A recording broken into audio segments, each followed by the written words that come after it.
Alors la gestion différenciée des espaces verts, c'est une approche d'entretien où on va, en fin de compte, on va gérer la gestion d'un espace différemment suivant l'espace sur lequel on est. Il y a des niveaux d'entretien qui ont été définis, qui vont de 1 à 4.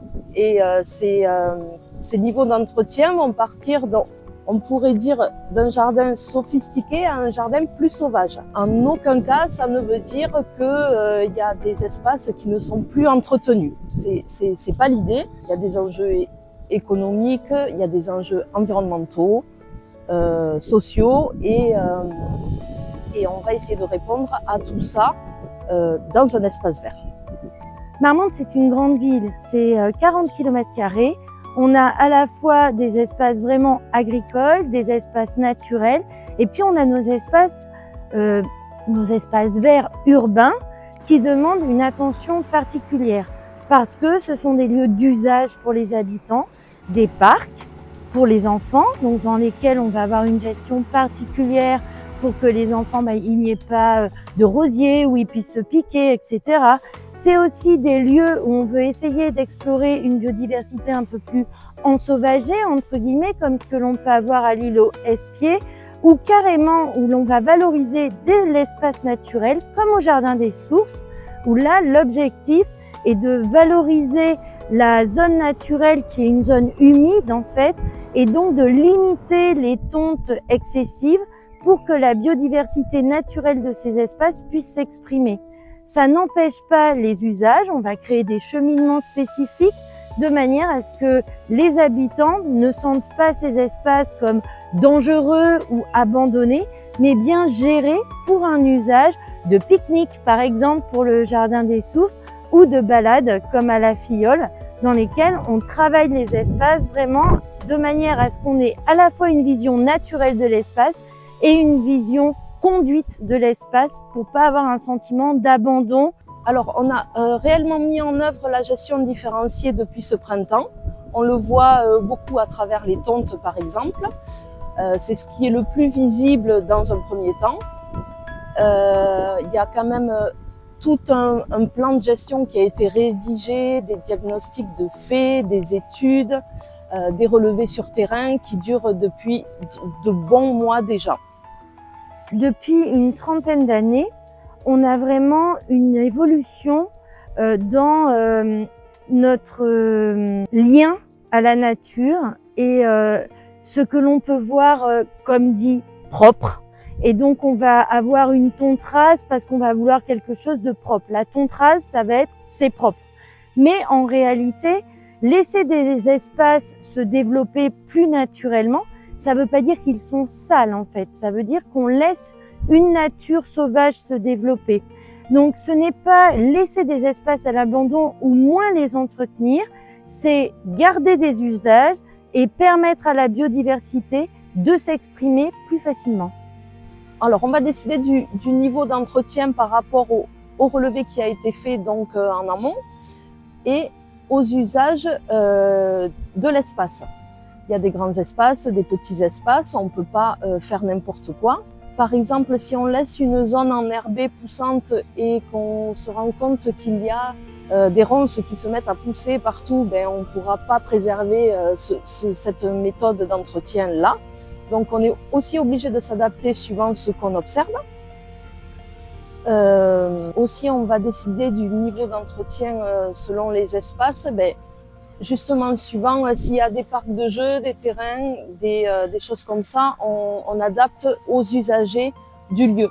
Si ça va être un endroit plus propice à la lecture ou si c'est un espace vert où il y aura simplement du passage et où personne ne s'arrête, ou si encore c'est un espace vert qui est juste vu depuis la voirie avec le passage des voitures ou des choses comme ça, on va adapter l'entretien et la plantation qui va avec. Le travail du service des espaces verts, c'est un travail du quotidien qui consiste bien sûr à planter des plantes toute l'année, à entretenir les arbres par des tailles dédiées de manière à ce qu'ils n'empiètent pas trop sur l'espace public, C'est aussi contribuer à avoir des espaces où les usagers puissent se promener en toute tranquillité. Cependant, ça veut dire qu'ils désherbent à la main parce qu'on a des contraintes liées aux phytosanitaires.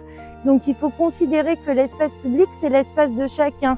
C'est comme si l'espace public, c'était un petit bout de son jardin. Et donc ça veut dire que chacun doit se dire en conscience, qu'est-ce que moi j'aimerais dans mon jardin qui me ferait plaisir? Et donc se dire, si j'ai des crottes de chien, je suis pas content.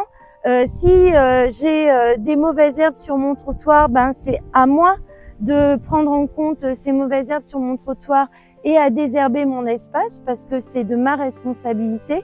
Et donc vraiment pour moi l'idée c'est de dire ok, on a un service qui va faire le job en fait pour l'ensemble de la collectivité, pour toute la ville de Marmande, pour que ce soit beau, accueillant, mais c'est aussi chacun qui doit se dire si je devais faire ce travail et que ce soit pas le service qui le fasse, qu'est-ce que j'aimerais qu'il soit pour que je puisse le faire dans de bonnes conditions.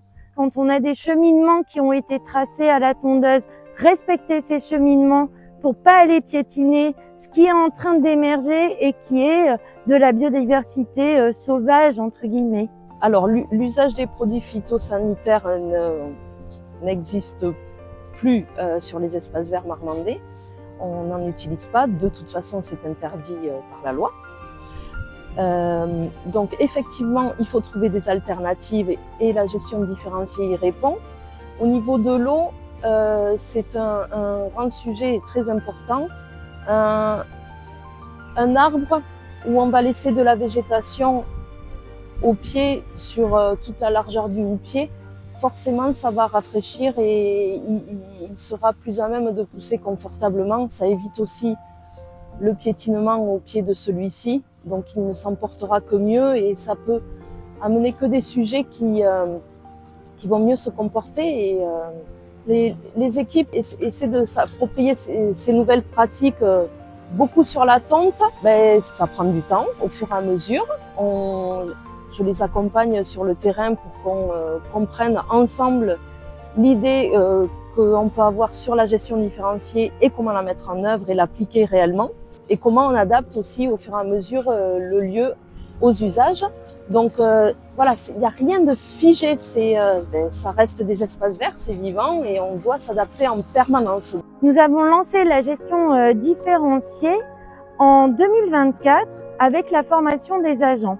Ils ont travaillé à qualifier les espaces de la ville de Marmande pour pouvoir y faire un travail spécifique sur chaque espace en fonction des besoins et de leur planning.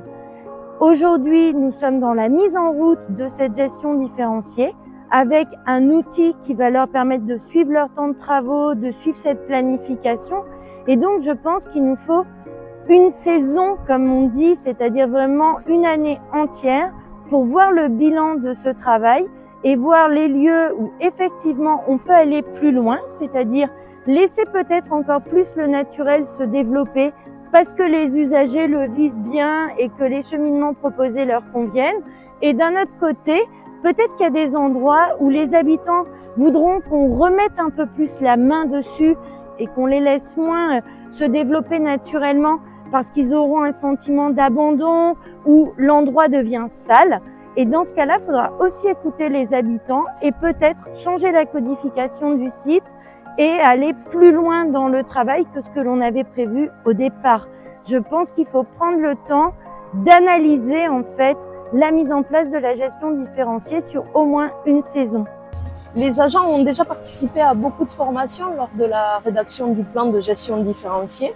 Bon nombre d'agents cette année partent sur des formations d'entretien de plantes vivaces qui prennent de plus en plus de place dans les espaces verts. Il y a la formation, il y a aussi se rendre compte et intégrer l'idée et comprendre comment ça fonctionne et pourquoi on gère de cette façon-là. Donc ça, c'est plus avec le temps et se faire à l'idée que même si on a toujours travaillé d'une façon, il y en a d'autres façons qui sont bonnes. C'est intéressant et les agents de l'équipe des espaces verts s'intéressent et essaient de s'améliorer là-dessus, oui. Donc au niveau de l'entretien, on doit adapter le matériel, on doit Gérer par exemple la tonte différemment. Aujourd'hui, on peut voir sur ce site qu'il y a des espaces tondus comme ils avaient l'habitude de faire jusque-là les équipes de jardiniers, et puis des espaces où on va laisser des herbes plus hautes et qui seront fauchées 2 à 3 fois par an. Donc il faut dorénavant, lorsqu'on arrive sur un site, regarder, observer et voir comment on va le gérer et s'adapter suivant le site et les usages du site. Ici, c'est vrai qu'ici on voit bien les niveaux de tonte différenciés. Après, on est sur un site au niveau de la codification, par exemple, dont je parlais tout à l'heure, qui va de 1 à 4 avec du jardin sophistiqué à plus sauvage. Ici, on va être plus sur du code 2, voire 3 même, puisqu'on va avoir que des arbres ou des arbustes au niveau de la strate. Il n'y a pas de plantes vivaces, il n'y a pas de plantes annuelles. Donc, on se dirige plus vers le sauvage. Il y a quand même, au niveau de la tonte, des espaces tondus ras pour que les gens puissent circuler et aller jusqu'à un terrain de basket, par exemple, où celui-ci sera bien dégagé sur le pourtour pour qu'il soit utilisé. Et les entourages d'arbres, eux, voilà, seront plus poussants, ce qui permettra de garder un peu plus de fraîcheur au pied des arbres. Dans le cadre de la transition écologique, la biodiversité a toute sa place. Ce qui est important, c'est qu'on fait plusieurs actions autour de la biodiversité, comme le parcours à la biodiversité, qui va permettre aux Marmandais d'aller découvrir des espaces gérés par la ville sur lesquels on a vraiment une ambition en termes de biodiversité. Et la gestion différenciée, c'est finalement gérer ces espaces plutôt que de faire la photo à travers le parcours. C'est avoir la dynamique de la gestion de l'espace pour permettre à cet espace de déployer toute la biodiversité qu'il est possible d'accueillir sur l'espace. Alors les bénéfices pour la biodiversité sont nombreux. Justement, on espère ramener de la faune dans les espaces pour rééquilibrer les milieux, de la flore spontanée. On peut commencer déjà à voir des plantes qui poussent, des graines qui étaient enfouies et qui peuvent de nouveau germer et de nouveau mettre de la couleur. Ça nous permet aussi de voir sur quel type de sol on est grâce à cette flore spontanée. Ça ne peut que équilibrer le milieu. Des résultats concrets, oui, il y a du blé qui pousse dans les espaces verts. Non, c'est largement visible, par exemple au cimetière de Granon où on a pu observer des plantes qui certes avaient été semées à un moment donné dans les gazons. Jusque-là, elles étaient tondues, donc elles n'avaient jamais l'occasion de s'épanouir. Aujourd'hui, il n'y a que des cheminements qui sont tondus, donc ces plantes-là peuvent s'épanouir et clairement, on peut voir des nouvelles couleurs et ça, c'est formidable. Après, sur tout ce qui est les bienfaits au niveau des arbres et des arbustes, il va falloir du temps et attendre un peu que tout se mette en place. Voilà. Après, la faune, les insectes, les petits animaux du type hérisson, les oiseaux, normalement, devraient revenir rapidement. Elles se réinstallent très vite. Pour les habitants, eh bien, il y a tout type de réaction. Évidemment, il y a ce phénomène d'incompréhension puisqu'il y a toujours eu une gestion différente de celle-ci. Donc aujourd'hui, ça change. C'est pour ça qu'on essaie de les accompagner et de communiquer un maximum pour leur expliquer pourquoi on procède de cette façon-là. Après, il y a des gens très contents qui ont certainement toujours utilisé ce mode de gestion dans leur jardin sans l'appeler gestion différenciée. À partir du moment où il y a un échange avec quelqu'un, même si c'est de l'incompréhension, même si c'est du mécontentement, au moins il y a une réaction et c'est ça qui est intéressant pour nous, que chacun soit sensible à ce qui se passe dans les espaces verts à côté de chez lui, quoi. Donc la ville, elle a repensé cette question des espaces en gestion différenciée de manière à mieux gérer le temps des agents pour qu'ils puissent mettre le paquet sur les espaces qu'il faut entretenir régulièrement et en même temps conserver une biodiversité sur des espaces que l'on pourrait dire un peu plus naturels. Ça permet, comme je vous l'ai dit, de manager les équipes, de planifier le travail en dynamique dans l'année. Ça permet de valoriser des espaces pour une biodiversité plus choisie que l'on va laisser s'épanouir. Et ça permet également d'avoir de la verdure toute l'année sur certains espaces et donc de favoriser des îlots de fraîcheur.